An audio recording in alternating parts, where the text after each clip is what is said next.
যিকে নহওক আমাৰ অসমৰ সন্মানীয় মুখ্যমন্ত্ৰী ডাঙৰীয়াই কোৱা মতে আজি ৰাতিলৈ শ্ৰদ্ধাৰ কণ্ঠশিল্পী জুবিন গাৰ্গৰ নশ্বৰ দেহ আহি গুৱাহাটীলৈ পাবহি।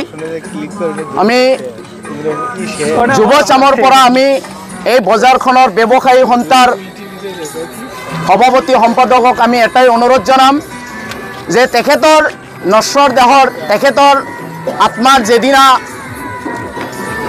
সৎকাৰ কৰিব চিতাত তুলিব তেতিয়া সেই দিনাখন যাতে আমাৰ ব্যৱসায়ীসকলে তেখেতৰ প্ৰতি সন্মান জনাই সকলে যাতে বজাৰ পোহাৰটো সিদিনা বাৰু বন্ধ ৰাখে। এইখিনিয়ে মই গোটেই অসমবাসী মানুহক আমি অনুৰোধ জনাইছোঁ যে তেখেতক যেদিনা সৎকাৰ কৰিব সেইদিনা যাতে সকলোৱে তেখেতৰ এই অৱদান তেখেতৰ যি কণ্ঠ তেখেতৰ যি শক্তি আছিল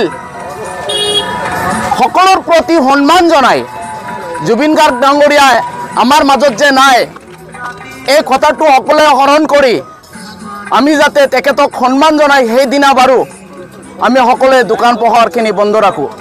এইখিনিয়ে মোৰ অসমবাসীলৈ কাতৰ অনুৰোধ থাকিল।